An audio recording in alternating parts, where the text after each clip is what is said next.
turi imbere yawe mukama, turi imbere yawe nk'abasamuragwa b'ubwiza bwawe, turi imbere yawe nk'abana ba nyen'ijuru n'isi, turi imbere yawe kuko turi ibiremwa byawe nawe ukaba umuremyi wacu, turi imbere yawe nk'ibibondo byawe nawe uri umubyeyi wacu. Turagushimiye cyane kubw'iyi mpano y'ubuzima waduhaye uyu munsi twebwe abana bawe. Dawe wa twese ubyagiye mu ijuru, we wicaye ku ntebe yawe y'icyubahiro, we wicaye ku ntebe yawe y'ububasha, we wicaye ku ntebe yawe y'ubudahangarwa, akira amashimwe ariko arakomoka mu kami k'imishaya twebwe ubwoko bwawe. Mu izina ry'umwana wa Yesu Kristo w'umukama niho turi ko turagusengera, kuko niho honyine imishaha yacu ivoma ibyiza, ivoma urukundo, ivoma amashimwe, kuko tuyobowe na mutima wa mweranda tukaba twikubisa agashi tukaza kugusenga kugira ngo tubibyaze umusaruro. Ewe mukama, izina ryawe ni Yehova Adonai, uri Imana ikora icyo ishaka gukora, uri Imana idahatwa, uri Imana idahadikirizwa, ariko uri Imana y'ingingwa, kandi uri Imana isabwa, uri Imana isabwa imbabazi, igasabwa umugisha, igasabwa amahoro, igasabwa ibyiza, igasabwa ibyishimo. Ibyo ni byo tuje gutaka ngo turonse twebwe abana bawe. Mukama, tugirire ikigongwe ku ntege nke zacu, mukama tugirire ikigongwe ku bicumuro byacu, mukama tugirire ikigongwe kuri hose twidodombera mu mitima, mukama nutugirire ikigongwe uduhezagire, mukama nutugirire ikigongwe utubohore, mukama nutugirire ikigongwe udutera iteka, kandi uduteture mu makuba atandukanye. Ibyo byose bigaragara nk'ibyonyi ku buzima bwacu tubikugwe ko tubone guhindurirwa amazina n'amateka. Mukama Yesu Kristo umwungere mwiza, mukama Yesu Kristo umukiza w'indwara z'ubwoko bwose, mukama Yesu Kristo wowe karuhuro k'imitima yacu, Yesu wowe utubera irembo ry'uguhura n'ibiduteza ibyishimo, Yesu wowe uri irembo duhuriramo n'akaruhuko k'imitima yacu. Turi imbere yawe abana bawe, turi imbere yawe ngo utugabe kandi utugeze nk'uko ushaka, turi imbere yawe ngo utugabe kandi utugeze nk'uko ushaka, turi imbere yawe ngo uduhoze kandi uduhezagire, turi imbere yawe ngo uduhumanure kandi udutere iteka, turi imbere yawe ngo udukuze kuko turi ubwoko bwawe, turi imbere yawe ngo udushimishe mu mitima yacu, kuko tuje kukwitura kubw'urukundo n'imbabazi cyane cyane wowe udufitiye. Muri uyu mwanya mwiza wo gusoma ijambo ry'Imana, Yesu turagusabye ububasha bwawe, ni wowe uri ubwitonzi wicaye iburyo bwa data, ni wowe utwuzuza mutima wa mwerana ngo tumenye ibiriho n'ibitariho, kandi tumenye ibyo kudutera iteka twitandukanye n'ibyo tetereza ubuzima bwacu. Ndabizi neza kuko turi muri iri zamu, ndetse n'abazoryumva hanyuma harimwo abagwayi, harimwo abababaye, harimwo abarusha, harimwo abagowe, harimwo ababundabunda, harimwo abatawe, harimwo abasuzuguritse, harimwo abihebuye, harimwo abidodoma, harimwo abasenga mu kuri, harimwo abasenga mu kinyoma, harimwo abasambanyi, harimwo abasuma, harimwo abatinganyi, harimwo ababeshi, harimwo ingumba, harimwo ababyeyi, harimwo abatware b'igito, harimwo n'intungane. Mukama twese tugusabye umugisha ushingiye ku mpinduka, mukama Yesu, kugira ngo bitworohere dushungure kwa maraso ya miranda, aduciyorore icyitwa umwanda cyose, aduhuze n'ububasha bukomoka iwawe. Ni wowe uri intsinzi yacu, ni wowe wakiriye shetani umutwe we ukawukubita hirya no hino, ukajanjanga maze ukazamuka n'intsinzi, twese tugashikirwa. Iyo ntsinzi yawe nibe mu buzima bwacu, iyo ntsinzi yawe nizura abacu baboregwa, iyo ntsinzi yawe nizura abacu babesha bagasambana, iyo ntsinzi nizura abanyabwibone, iyo ntsinzi niduhuze n'ukuri ku ijambo ryawe.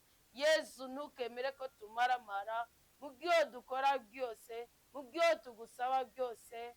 Duha umugisha, duha umugwiza, duha umunezero, uduhamagara meza. Mu izina ryawe Yesu, turasi icyitwa impanuka, turasi icyitwa igisuzuguriro, turasi icyitwa agahinda, turasi icyitwa guheregwa, turasi icitwa ikinyoma cya shetani. Turagomba kukuramurira imitima yacu kugira ngo wakire vora yayo, utugabe kandi utuganze, wongere uduhesagire imirimo yacu, gutyo tugire iterambere ry'umutima n'iry'umubiri, tubone kweregwa mu buzima bwacu bwa buri munsi.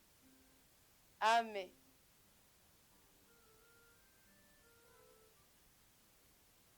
Tugire Kristo. Muraho murameze neza? Inema y'Imana ibe mu mitima yacu igwiriye rwose, urukundo rw'Imana ruduhaza ibyiza byose tuyisaba. Hereka mwibuke ko turi kwa Mungu, mudakomeza kwicimitsa. Umugambi w'Imana ushobora kugusanga mu mubabaro ukaguha umunezero, mugabo mu mubabaro iyo atungiye umutima widodomba, umugambi w'Imana uraguhunga. Inyigisho y'amajana 271 Yowashi yimikwa. Imana iri mu gihe cy'ukwimika waza kudutsemba. Sinzi umukristo kare yambajije ngo mbega none Imana irashobora kwemera kwikibi kitubako? Ni sinukwemera kwikibi kitubako, ahubwo iyo twayizengereje neza irimika umunyakibi, kamuha ubwami, kamuha ingoma, kugira ngo ibadihe bicayeko, abadiha bicaye. None yewe yimitse kugira ngo aho umva arone mwe ngo urumva ngo ubuye ngo kuri ingeno ngo nta uzira ngo ibyahango by'uwundi, icyaha cyasa na sogokuru nawe utokizira kiraza kikabata ubuzima bwawe ukisanga ukora nk'uko yakora. Niyo mpamvu abuzukuru bakorewe nabi barakorera barihora, kandi abuzukuru babakoze nabi baragwa mu mporera. Uvuga so cyangwa sogokuru yakoze nabi, urapfa atakibikoze, wisanga n'icyankira uko nyine. Abami ba kabiri 11. Ataliya nyina wa Akaziya abonye ko umuhungu wiwe apfuye, akura hasi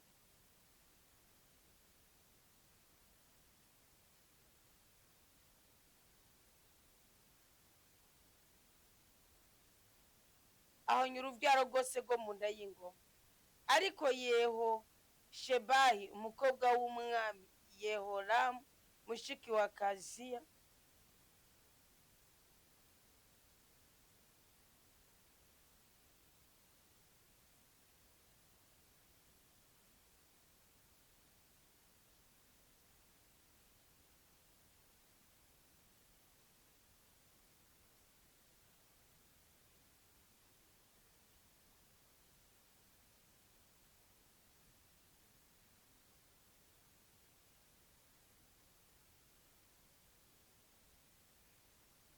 Ariko Yehoshabahi umukobwa w'umwami Yehoramu mushiki wa Akaziya afata Yowashi mwene Akaziya aramuraha, amukura hagati y'abahungu b'umwami bariko baricwa, amushyira hamwe n'umurezi wiwe mu cyumba babikamwo uburiri, ucyumba babikamwo uburiri, amunyegeza aho Ataliya atamubona, gutyo ntiyicwa. Murumva umugore w'igitangaza, twavuga ngo Yezebeli.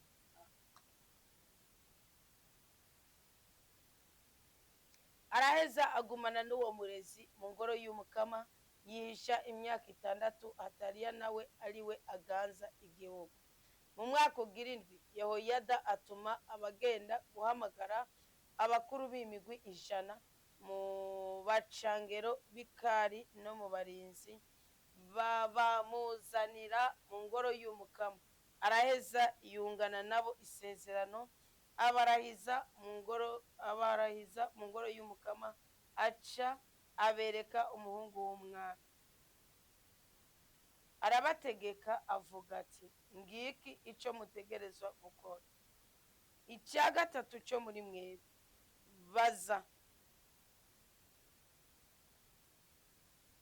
baza no ku munsi w'isabato, bazoza ngira ngo bacyanditse nabi, bazoza no ku munsi w'isabato, bazocungera ingoro y'umwami. Icya gatatu cyo muri mwebwe bazohagarara ku irembo rya Suri. Icya gatatu gisigaye nabo bahagarare ku irembo inyuma y'ababarinzi. Muzoza murakuranwa mu gucungera ingoro. Imigwi ibiri yo muri mwebwe, abo bose baruhuka ibikorwa ku munsi w'isabato, aba mbere n'abaza no ku munsi w'isabato, aba kabiri n'abaruhuka ku munsi w'isabato, bazocungera ingoro y'umukama bari kumwe n'umwami. Muzokikiza umwami impande zose, umwe wese n'ibigwanisho vyiwe mu minwe, kandi uwo wese azokwitera mu mirongo azokwicwa. Muzogumana n'umwami ahazoja hose. B'abakuru b'imigwi 100 bakora ibyo muherezankuka Yehoyada yabategetse byose, nk'uko ko ari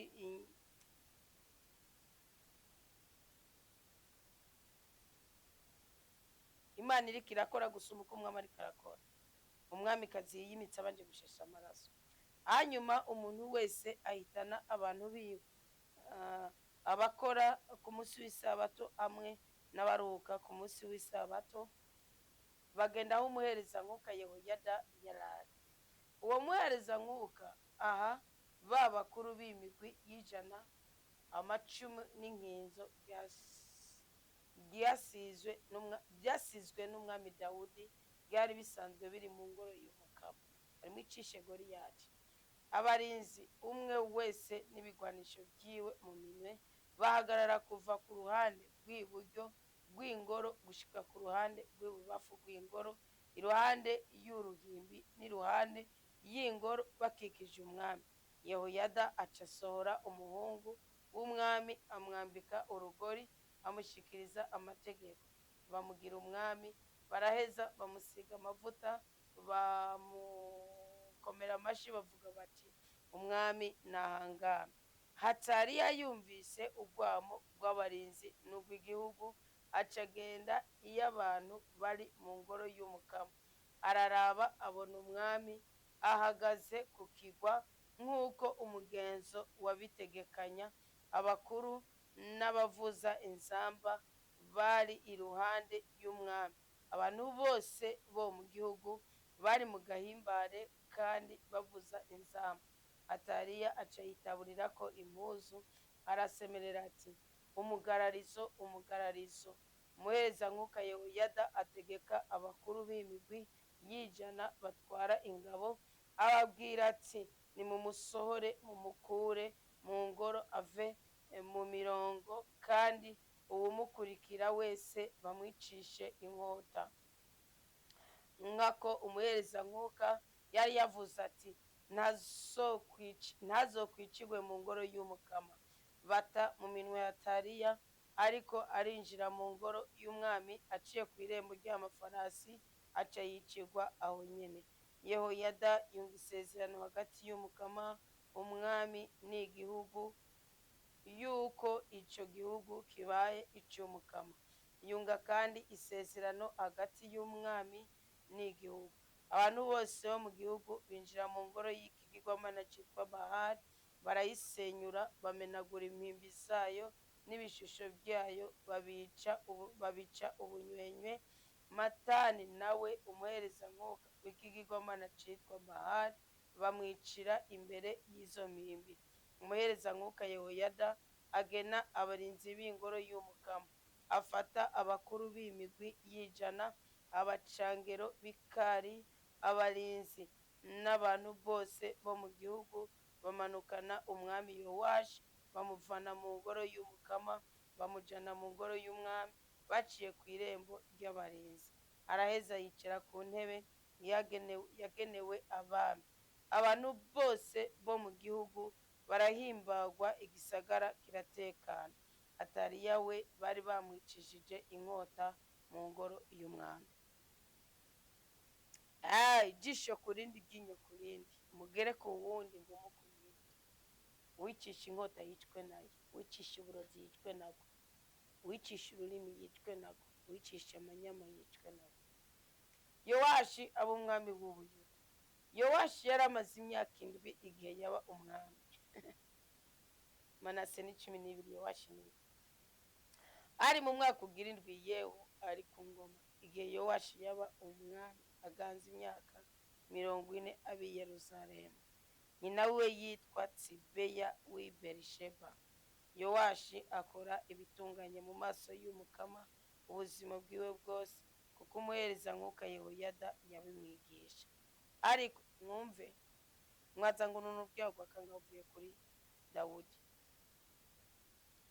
Ariko ibitabo ntibyazimanganije, kuko abantu babandanije bahereza imbago, baturira n'ibimoga neza mu bitabo. Yowashi abwira abaherezankúka ati, ifeza zose bazana mu ngoro ngo bazegurire Umukama ifeza umuntu wese azaratanga ifeza zo gucungura umuntu hakurikije igiciro cyashinzwe, ifeza zose umwe wese atanga mu ngoro y'Umukama bivuye ku mutima. Abaherezankúka bazozakira, umwe wese yakirire mugenzi we, kugira ngo bazibire imigaga y'ingoro aho hose bazoyisanga. Ariko no mu mwaka ugira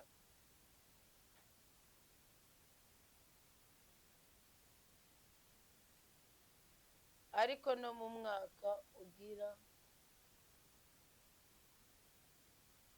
23 umwami Yowashi ari ku ngoma, abaherezankúka ntibari bwazibire imigaga y'ingoro.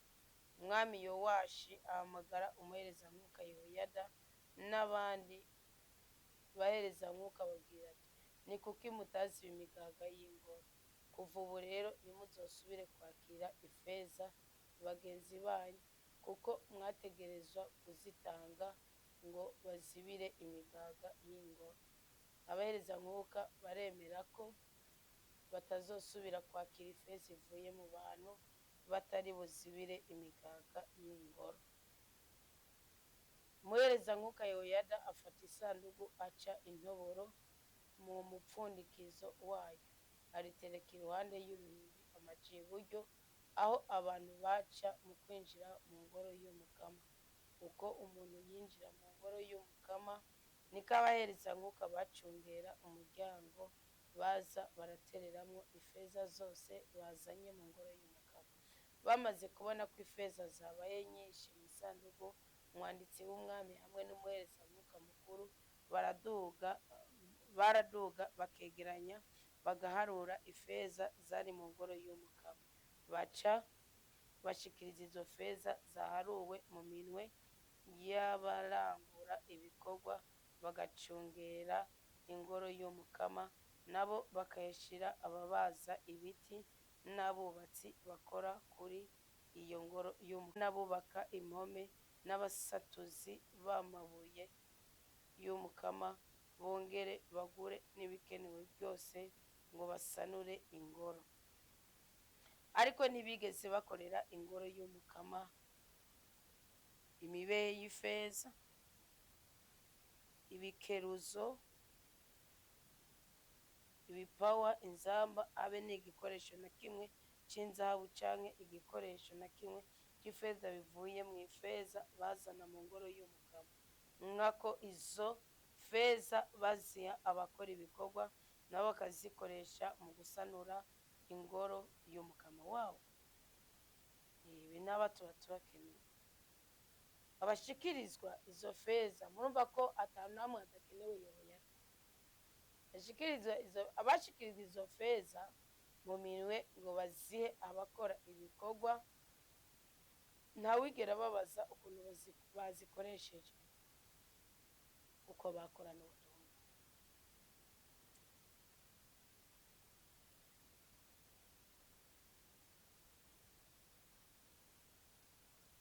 Mpamvu mukeneye kuguma musigura ibyo mukora nuko muba muratakaje ubutumwa.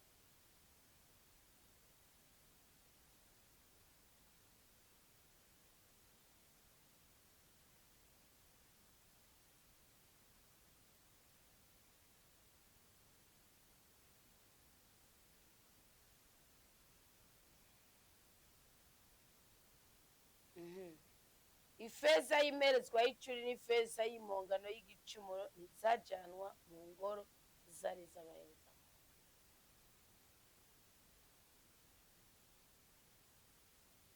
Mwabyumvise? ifeza y'imperezwa y'iciro n'ifeza y'impongano y'igicuma. Mwabyumvise ibihabwa abasaseredoti naryo amashikano yo mu ishengero, umutima ushima n'impongano mucibwa ku bw'ibicuma, bisigaye byose bijya mu nzu. Hari umusaseredoti nanezerewe yigishije umukristo yaje ngaha ku musozi anganire kugena umusaseredoti yamubwiye ko umusaseredoti mwumvise ngo natangara rwose ko yigisha igihugu cy'Imana kuri internet. Ambwira ati no, ntabwo jemera iki cyacumi, je sinkuri icyacumi, je ngaburirwa na Musenyeri, je ubutumwa mfise n'ubwo bakristo muri rusange. Hari abandi batunzwe n'ubwo butumwa kandi bagenda kumimba bakaja ku bitaro bya Girard. Jewe nanga amasakaramentu ku itegeko rya Musenyeri rya 10 ryanyu. Uri umukristo yindi ntaravuga ati nayibwiye na patiri runaka, anavuga ati kandi uko mubikora uko utariko niko mutazobibyaza umusaruro. Yaramubajije afatiye ku kararo k'inyigisho gatatu, ngo ati niko kuri cyo birivuga nawe ubwinyuza ngo nuko ari umusaseredoti. None ngibi na Bibiliya ku mwami Yowashi, mwami w'imyaka 6, abareza nk'uko baserukirwa na Yehoyada. Mwibuke kandi ko ari umuryango w'igitangaza kubera Benaya. Mwibuke amakuru ya Benaya nigeze ko yababwira ingene mwogera mwohamagara ubutware buri hejuru y'ubundi.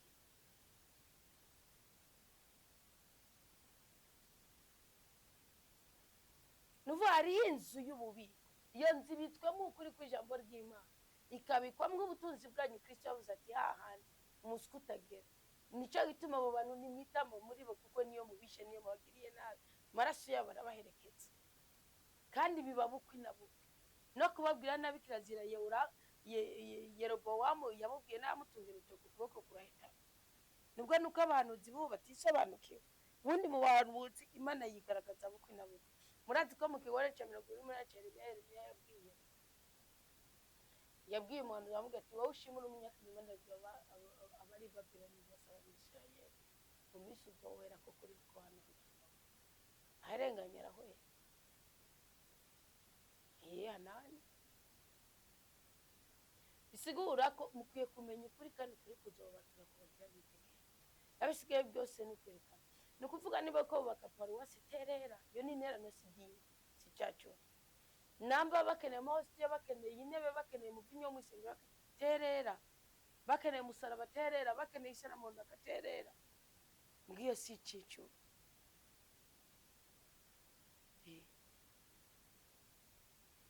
Icicumi gifise amahame gikoreshwa gute kijaye nico ushaka kubyaza umusaruro. Igitero cy'Abanyaramu n'igandagurwa ry'umwami. Wanyuma Hazayeli umwami wa Aramu araduga agwanya Gati, agira ko arahigarurira. Hazayeli acafata ingingo yo kuduga gutera na Yerusalemu.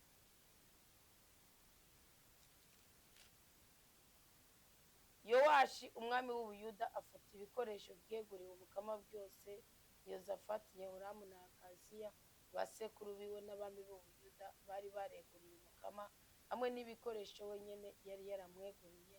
Inzahabu yose yari mu matungo y'ingoro y'umukama n'ay'ingoro y'umwami abirungikira Hazayeli umwami wa Aramu, nawe acaragenda Yerusalemu. Kuni ukwakira ubwiza bwawe, ubushobozi bwawe, amafaranga yawe ukayatwara kuraguza, ukabitwara gusambana, ukabitwara ku bantu. Yowashi Imana yamugiriye neza, yaramutabayira mu nyegezi, agira neza, yicisha ikigwamana n'abantu zibaye n'ibiti n'ibiti. None aramenje agize ubwoba. Urumva ntitwarazwe mutima w'ubwoba. Aciye afata bimwe abami b'imbere yiwe bose begurira umukama, arabitanze kw'ingwate ngo aribyo ngwate n'intamute. Naho womena ibanga Imana yaretse ngo wicwe uricwa, naho wogoka Imana yaretse ngo wicwe uricwa. Tuzomena ibanga kugira ngo ukire. Ba Mishayeli baravuze ngo bamesha baravuze ngo twopfuma dupfa duhogwa kubaho umukama ahako tubaho twahemukiye umukama. None namwe murahebuka ngo mpemuke ndamukura mukehe. bisigaye byerekeye yowashi ibyo yakoze byose mbega mugini ya mivumo y'igisoko ngiye kurenza imyaka 20 mbega ntibyanditse mu gitabo cy'urukurikirane rw'ibyo ku ngoma z'abami b'ubuyuda abasuku biwe bakura hasi baragarariza baca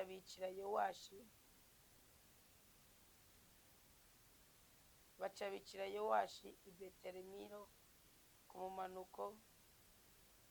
kamanuko kaja isira abasuku biwe yozabadi mwene shimerati na yozahadi mwene shomeri nibo bamukubise arapfa bamuhamba hamwe n'abasekuru biwe mu gisagara ca Dawudi umuhungu wiwe Amatsiya abariwe ab'umwami mu kibanza ciwe yishwe n'abasuku biwe Yehoyakazi ab'umwami w'Isirayeli mu mwaka ugira 23 yowashi mwene Akaziya umwami w'Ubuyuda ari ku ngoma Yehoyakazi mwene Yehu ab'umwami w'Isirayeli agaza imyaka 17 abisamariya akora inabi mu maso y'umukama abandanya akora ibicumuro Yerobowamu mwene Nebati yacumuje Isirayeli ntiyabiheba ishavu ry'umukama rirurumbira kuri Isirayeli aguma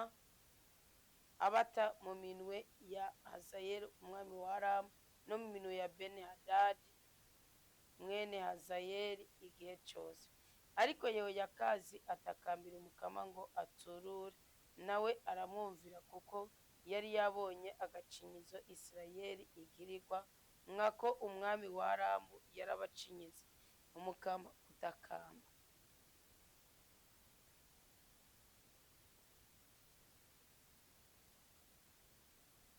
umukama aha Isirayeli umukiza bava mu byara bya Aramu hanyuma bene Isirayeli bibera mu mahema yabo nk'uko byamye kuva na kera na rindi ariko ntibahebye ibicumuro umuryango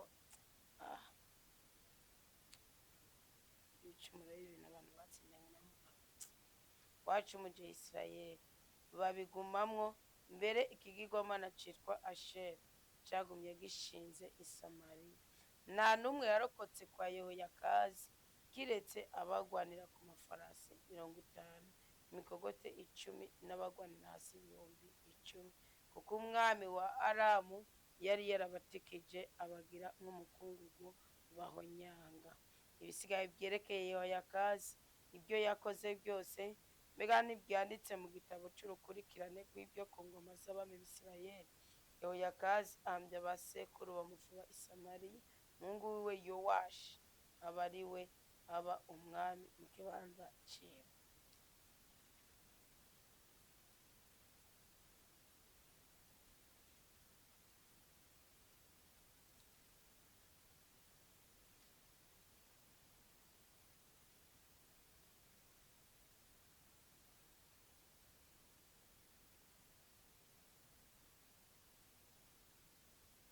Yowashi ab'umwami w'Isirayeli mu mwaka ugira 37 Yowashi umwami w'Ubuyuda hariho Yowashi umwami w'Ubuyuda na Yowashi umwami wa Isirayeli ari ku ngoma Yowashi mwene Yehoyada ab'umwami w'Isirayeli aganza imyaka 16 ari Samariya akora inabi mu maso y'umukama ntiyaheba ibicumuro byose Yerobowamu mwene Nebati yari yaracumuje Isirayeli abikwa isokuru kiwe bisigaye byerekeye Yowashi ibyo yakoze byose ubutwari bwiwe yakoresheje mu kurwanya Amatsiya umwami w'Ubuyuda mbega ntibyanditse mu gitabo cy'urukurikirane rw'ibyo ku ngoma z'abami b'Isirayeli Yowashi ahambya abasekuru Yerobowamu nawe yicara ku ntebe yiwe y'ubwami Yowashi afubwa i Samariya hamwe n'abami b'Isirayeli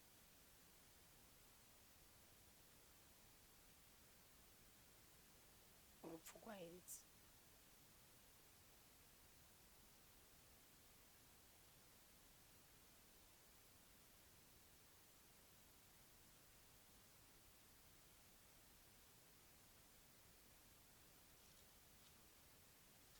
yasoze urupfu rwaheretse tuzoruganira ku nyigisho y'amajana 2 ariko mwumve ko mukwiye guhanira ubutungane n'ubwo bukora ibisigaye byose n'amananiza kamaduha umugisha, kamatunezereza, kamaturinde kubabara. Nimuhabwe ubutware n'Imana mu nzu wabuhiriwe, ibindi byose ni gusaba. Tubwirinde, twegere kure, tube abantu b'inyangamugayo, kandi umukama ari kumwe natwe aradukunda, azoduhoza, azoduheza inzira, kandi azodutabara mu makuba yose atandukanye. Amina.